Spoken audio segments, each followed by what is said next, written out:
Hello, everyone, and welcome to today's show. I'm your host, Zach Drew. I've been working really hard on preparing this content. It's going to be a three-part series. It's all going to be about the rise of the digital dragon. It's going to be part 1, part 2, and part 3. This week's show is titled Trump's AI Stargate, Global Freedom or Global Slavery. Next week is going to be Internet of Bodies, when the machine enters your flesh. And the final part is going to be called Quantum Portals, Fallen Ones, and the Rise of the Beast System. We're going to have a very special interview that week with my friend, Josh Peck. If you're tuning in today, I do not believe that it is by accident. And let me say this. You know where I stand.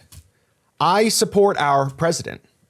I love the dude, right? I love what he's done to expose the deep state, the globalist, the satanic agenda eating away at this nation. I am not one of these type of people that worship the man. I believe he has errors and some major ones. But listen to me.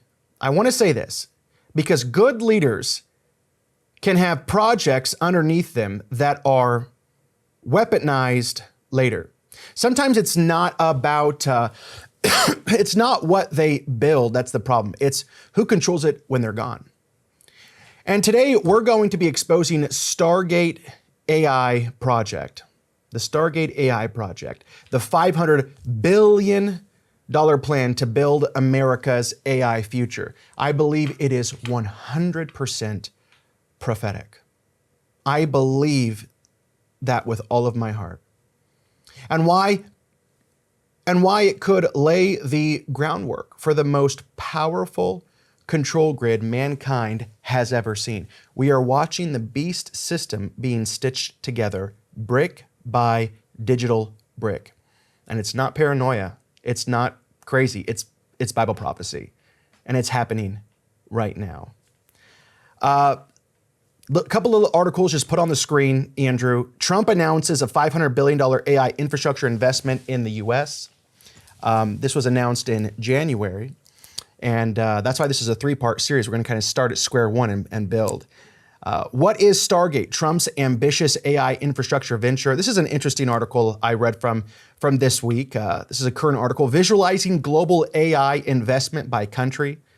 It says countries are investing heavily in artificial intelligence to position themselves for a future that could look significantly different from today. Greater investment in AI typically translates into stronger innovation ecosystems, which can attract top talent and fuel groundbreaking research that drives long-term economic growth. This visualization is part of Visual Capitalist AI Week, sponsored by Terzo, and uses data from the 2025 AI Index report to reveal which countries are placing the biggest bets on AI. You can see that graphic on your screen. Obviously, the United States is leading by a long shot with $471 billion invested into artificial intelligence, with China being second with $119 billion. But I want you to understand that even these numbers, this was before the announcement of $500 billion into the Stargate AI project. So just quickly, what is Stargate? It's not some new technology project. It's a classified government operation to create a next generation artificial intelligence, an AI system, an AI designed to predict and control real world events before they happen. Okay, I'm talking about military, finance, communications, human behavior. Truly a predictor, a prophet of sorts. Nothing is off limits. It's like building a digital oracle, a machine that sees patterns in what we would see as absolute chaos and tells the rulers of the world what moves to make before you even know that you're in the game. And why call it Stargate? Because just like the sci-fi portal, this AI isn't about convenience. It's about opening doors into a new world of total control. Now, official details are scarce, but the evidence suggests it's part of a massive, centralized, predictive grid. All right, let that sink in. It's a system that won't just influence society, it could govern it. Now, let's be fair for a second. Here's what the Stargate AI project is claiming to do: to build 5 massive regional AI hubs across America, inject $100 billion into Texas alone, protect America's tech future from China and foreign enemies, create millions of new jobs, empower the next generation internet of everything: autonomous cars, smart cities, AI healthcare, AI military. Sounds incredible, right? Who wouldn't want America leading the world again? But there's a reality check, all right? Here's the brutal truth that nobody wants to say. As the old adage goes, the road to hell is paved with good intentions. Well, technology is never neutral. I'm not telling you anything right now you don't know. It always carries the fingerprints of the people who built it and the iron fists of the people who control it. So if the wrong forces seize Stargate's infrastructure, if they hijack these portals to the future, this isn't going to make America great again. It's going to absolutely enslave America, right? A predictive AI grid, watching, nudging, ultimately governing every move we make. And it's not by tanks. It's as a new world, people. It's not by tanks. It's not by guns, but by invisible chains you'll never even see tightening. And don't just take my word for it. AI leaders all over the world are warning about this, talking about it, even to some irony, Elon Musk. Listen to the people building this stuff. I mean, with artificial intelligence, we are summoning the demon. You know those stories where there's the guy with the pentagram and the holy water, and he's like, yeah, he's sure he can control the demon. Didn't work out. And therefore, there needs to be a public body that has insight and then oversight on to confirm that everyone is developing AI safely. This is extremely important. I think the danger of AI is much greater than the danger of nuclear warheads by a lot. I am worried just about, so even though I think in the short term things change less than we think, as with other major technologies, in the long term I think they change more than we think.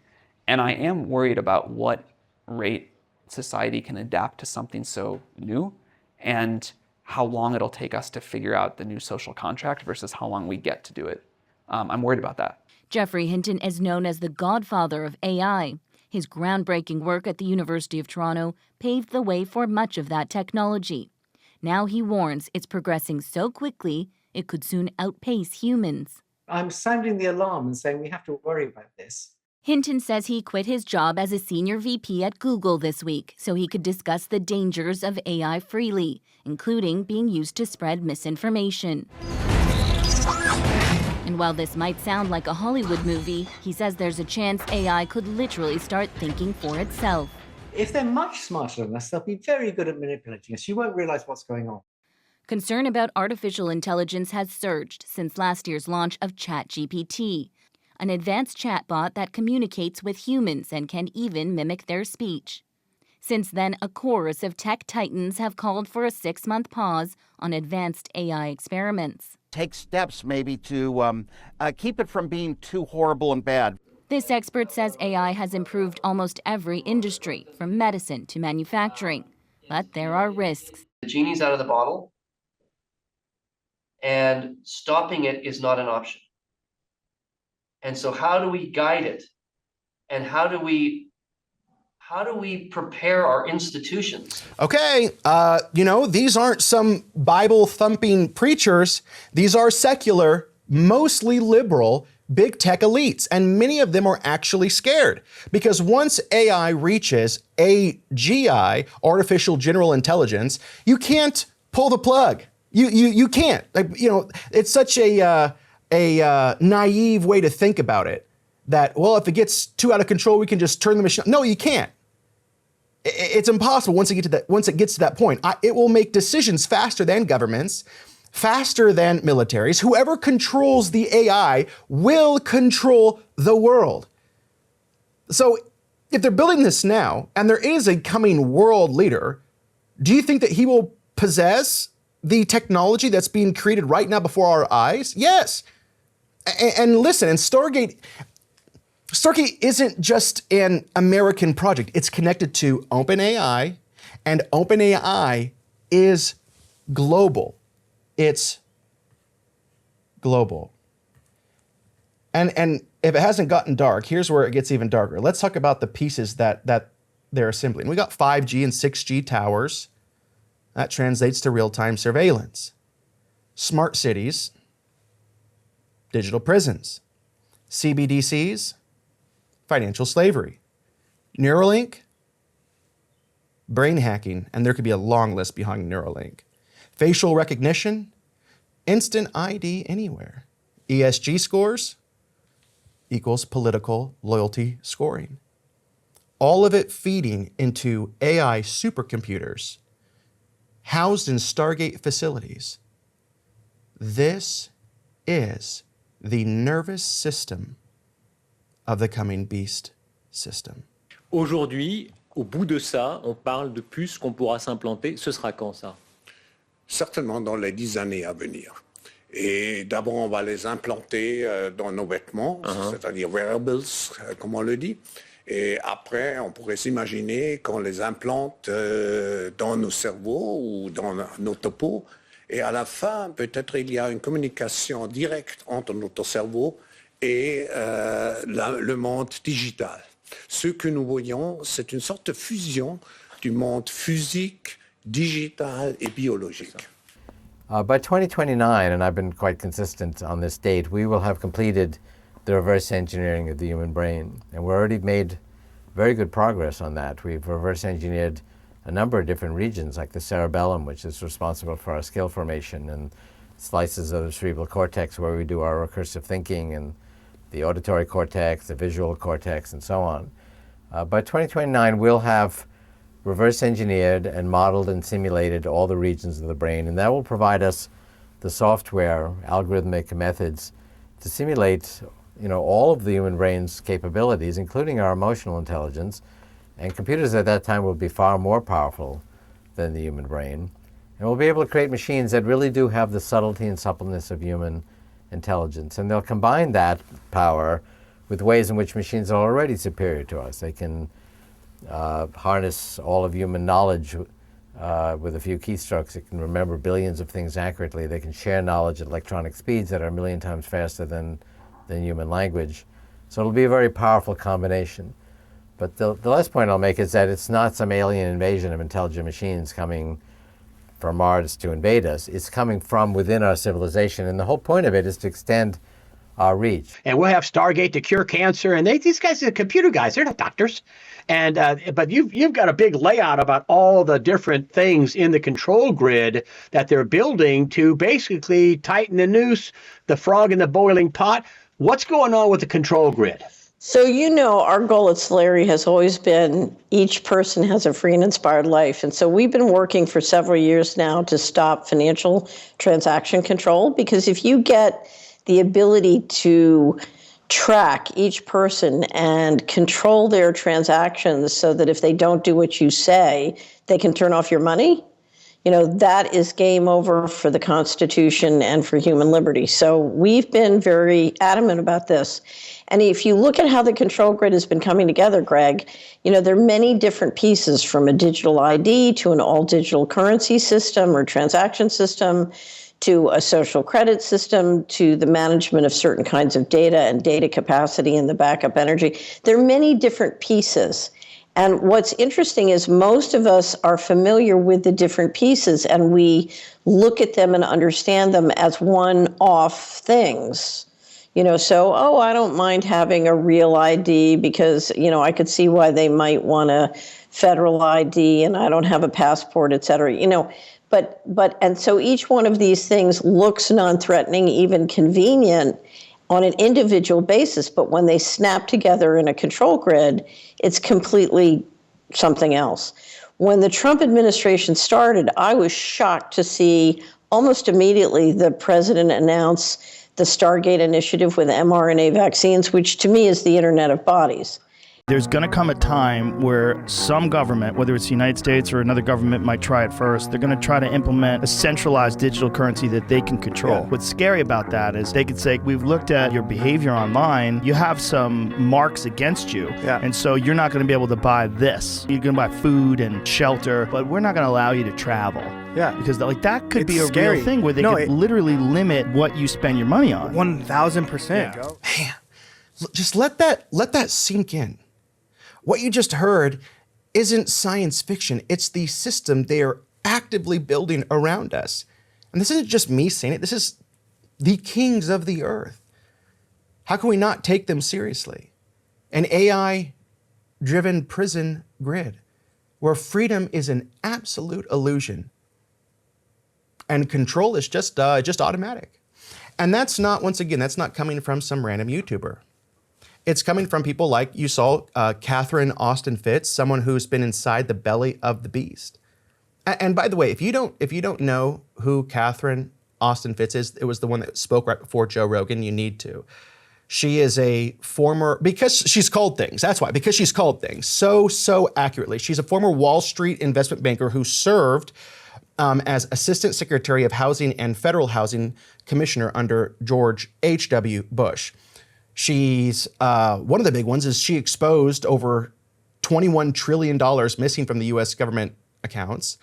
She also predicted the housing market crash years before 2008. She warned us about the surveillance state right after 9/11 and called out the plan for central bank digital currencies long before most people even knew what they were or had ever even heard about them. Everything she's been sounding the alarm about, the financial enslavement, the surveillance web, the AI control grid is now here. And if she's been right this many times before, we would be fools not to take her warnings about, this AI control grid through Stargate seriously, right? And let's just get biblical for a second. Because prophecy is screaming off the pages right now. Revelation 13, he was given power to give breath to the image of the beast so that the image could both speak and cause those who would not worship it to be killed. How does an image speak and kill? Through AI, through automation, through programmable money and social credit. Even Daniel 2, I want to slow down for a couple of minutes here because this is really important. Daniel 2 talks about it. A very interesting quote. And it says this, and I'm going to break it down after this video. They shall mingle themselves with the seed of men, but they shall not cleave to one another. Iron and clay, machine and man, post-human hybrids. The really big thing is hacking human beings. To hack human beings, you need a lot of biological knowledge, a lot of computing power, and especially a lot of data. If you have enough data about me, and enough computing power and biological knowledge, you can hack my body, my brain, my life. You can reach a point when you know me better than I know myself. And once you reach that point, and we are very close to that point, then democracy, the free market as we have, and actually all political systems, also authoritarian regimes, we have no idea what happens once you pass that point. All right, so we're going to park here for a minute. I want to talk about Daniel's prophecy, the epic dream of Daniel 2, chapter 2. It's the famous dream of Nebuchadnezzar in Daniel chapter 2, and it appears to lay out all the Gentile history until God ultimately intervenes and sets up his own kingdom. So Daniel gives us a profile in advance of the empires of the Babylonian Empire and beyond in Daniel chapter 2 when interpreting King Nebuchadnezzar's dream. Daniel 2, 31 through 35 says, the head was of gold, chest and arms of silver, belly and thigh of bronze, 2 legs of iron, and feet iron and clay, right? So the 4 empires, Empire 1, the Babylonian Empire, 606 to 539 BC, the golden head. And I'm kind of going through this quickly because I'm going to assume that you probably know this stuff, but I've got to lay the foundation. It was then conquered by the Second Empire, by the Persians from 539 to 332 BC, characterized as the silver chest and arms. They were then conquered by the Third Empire, the Greek Empire, from 332 to 68 BC, the belly and thigh of bronze. And then the Greek Empire was then conquered by the Fourth Empire, the Roman Empire. We could call it Rome Phase 1 in 68 BC. Rome, the Fourth Empire, then breaks into pieces. It is seen to come back together to form Rome Phase 2 or Rome 2.0. This is the consensus of many different scholars. In other words, the iron legs and the iron and clay feet are the same empires, but in two phases. And here's the thing, the Roman Empire had two legs, and one leg really isn't talked about much at all. And that's the eastern leg of the Roman Empire, with its reach far into the Middle East. People don't discuss it. The Eastern Empire of the Roman Empire, it lasted 1,000 years longer than the Western Empire. The Western leg fell around 476 AD. The Eastern, around 1453 AD, when it was finally overtaken by the Muslims. So it's very interesting. Like I said, it gave this prophetic warning. It takes us all the way to the time of Christ. So what will the Roman Empire Phase 2 be characterized by? Phase 2 of the fourth and final kingdom will be followed by the return of Jesus. Daniel chapter 2, verse 44 says this, "And in the days of these kings, the God of heaven will set up a kingdom which shall never be destroyed, and the kingdom shall not be left to one another." Well, obviously we're not there yet. So this prophecy literally takes us until the very end of time when Christ comes back. "It shall break in pieces and consume all these kingdoms, and it shall stand forever." Let's take a look at what the final kingdom will be like before Jesus comes back, according to the scriptures. Daniel 2, 40 through 43. "And the fourth kingdom shall be as strong as iron, inasmuch as iron breaks in pieces and shatters everything. And like iron that crushes, that kingdom will break in pieces and crush all the others. Whereas you saw the feet and toes, partly of potter's clay and partly of iron." That's interesting. "The kingdom shall be divided, yet the strength of the iron shall be in it. Just as you saw the iron mixed with the ceramic clay." We're often referred to as clay. We are the clay in the potter's hands. "And as the toes of the feet were partly of iron and partly of clay, so the kingdom shall be partly strong and partly fragile. As you saw," wow, "iron mixed with clay, they will mingle with the seed of man." Hello. "But they will not adhere to one another, just as iron does not mix with clay." What is represented by this mirror, this clay in this image? It seems to be strangely mixed, but not completely, with the iron as stated in the dream. The term clay refers to clay made from dust. So what in the world is going on here? When Daniel interprets this for us, he makes the ominous statement in verse 43, and it says, like I said, "And whereas thou sawest iron mixed with clay, they shall mingle themselves with the seed of men, but they shall not cleave to one another, even as iron is not mixed with clay." And in 243, as he switches to a personal pronoun, "they shall mingle themselves with the seed of men." I believe this is brain microchips, chips within the body or more. There's two possibilities. We be joined together with machines, brain microchips, or humans will mate with what is created. Jesus said, "As it was in the days of Noah, so shall it be in the coming of the Son of Man." And we talked about it last week, what was happening in Noah's day. Fallen angels corrupting the bloodlines, forbidden technology, hybrid creatures. And what are we seeing now? AI, hybrid minds, genetically engineered humans, portals of communications opening to the unknown. You see, the Stargate isn't just a name. It is a literal description. I think they're opening up a portal. If you want to call me a conspiracy theorist, I don't know. I can't say that for fact. I can say a lot of the other things I've said today for fact, but it seems like they're opening up some type of portal, not just to new technology, but to an ancient evil. And who controls it after Trump? This is where I need you to hear me, especially my fellow Trump supporters. I love the fight that Trump is fighting, but Trump won't be president forever. He won't control Stargate forever. The infrastructure built today can be hijacked tomorrow, just like the Patriot Act, right? Sold to protect Americans, which I think they knew what they're doing there either. Maybe Trump knows what he's doing. I don't know. We'll find out. But the Patriot Act, right? It turned into mass surveillance under Obama and Biden. Same thing here. Imagine what happens if a Soros-backed puppet gets in power, or a World Economic, Forum disciple. Will they weaponize Stargate? Yeah, they will, and they'll fuse it with CBDCs. They'll plug it right into Neuralink. Plug it right on in. They will punish Christian speech. That's where we're heading. Political dissent. They're going to punish traditional values. Once the grid is built, it's just waiting for the beast to flip the switch.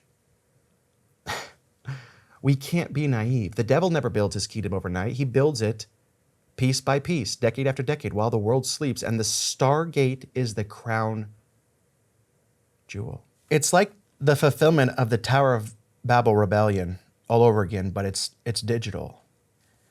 In Genesis 11, humanity tried to storm heaven with bricks and mortar. Today, they're doing it with servers and satellites.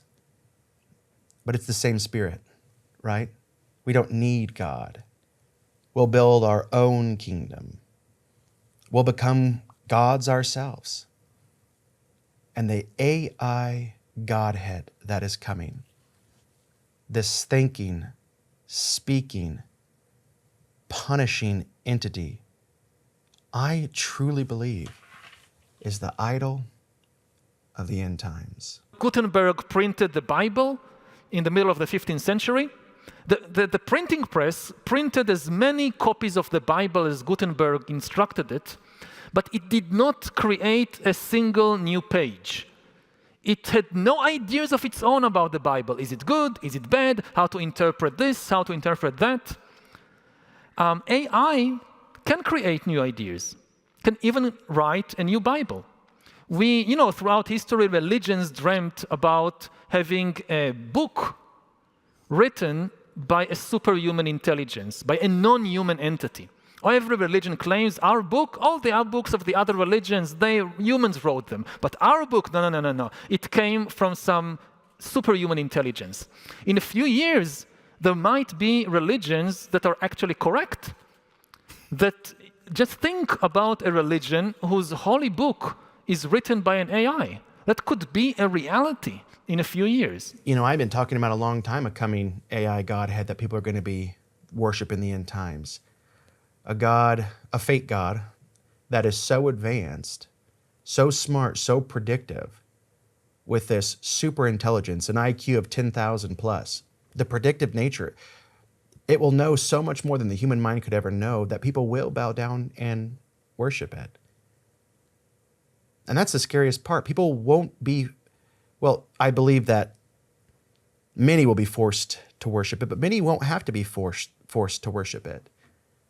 They'll love it. They'll trust it. They'll trust the AI more than pastors, more than parents. I believe there's a point where they will literally trust it more than their own conscience. The beast will be worshipped, and in large part, it'll be worshipped willingly. That's how powerful this deception, this coming deception will be. And that's why I'm so grateful for the time that I spent in Vero Beach at True News and I was a technology correspondent for Next Tech News, and we traveled all over the world to learn about this stuff. I believe that God called me there for that season to prepare me to be a voice in this age, to be a voice to warn about what's coming. Not just to warn about what's coming, but to warn about it through a biblical perspective. And so what do? Well, first we stay awake. Don't fall for the trap thinking that technology will save us. It won't. And there's a lot of, and I'm not telling you to cast it all off and start churning your own butter. All right? Without technology, we couldn't do what we do. We couldn't reach the world for Christ without the gospel. And through the means of technology. You know, people have, I remember Jim Baker used to always say, you can have a traveling evangelist go from church to church his entire life and reach the same amount of people that one message can reach on one singular cable platform or satellite platform. We need technology, but there's a coming technology that we have to resist. And that's the second point is we must resist that. We must stay off these digital ID systems. We have to continue to refuse CBDCs. We've got to protect our minds and our souls. And it's going to be impossible, truly impossible. I believe the deception will be so huge. It'll be impossible to succeed if we are not anchored to Christ. And I don't mean flippantly, like passing keys on a keychain. Oh, I do this for a living. I have 2 dogs. I like to play pickleball. Oh, I'm also a Christian. I like to go see a movie. No, it can't just be another key on the keychain. Our Christianity, us being anchored to Christ, must be the ring that holds our entire life together, or we won't survive. Because when the beast system demands your worship, when the world bows to the machine, we bow only to the King of Kings. You were born for this hour. I'm not scared. I'm in the news all the time. I'm not scared. If you're ever scared, if you're ever fearful of what's coming, it's just a clear indication that your eyes are not in the right place. I'm not scared. I'm prepared. Do all that you can do. And once you've done that, you just stand. You were born for this hour. You were chosen to resist. Stay strong, stay awake, stay free. Next week's show is going to be called a continuation of this subject, the Internet of Bodies, when the machine enters your flesh, Rise of the Digital Dragon, Part 2. We are in the midst of a campaign to bring Andrew Bellers back and to start at least 2 more programs. We can't do that unless we raise $5,000 to $6,000 additional dollars in monthly support. We have raised just over $1,000 in new monthly support by the grace of God. We still have a long ways to go, and we need your help. So if you go to ZachDrewShow.com and click that bright orange donate button and give a generous gift, and then click that button for recurring giving so that we know that we can count on you month by month by month. You are the backbone of this ministry. Or you can write us the old-fashioned way, Zach Drew Show, P.O. Box 797, Decatur, Illinois, 62525. We need to get Andrew Bellers back here in the saddle full-time. Right now, he works just a few hours a week remote, just edits the program. We need him here full-time so that we can build this thing out and get these messages out to the masses. I need your help. We cannot do this without God and without his faithful people standing with us. Get involved today. I'll see you next week.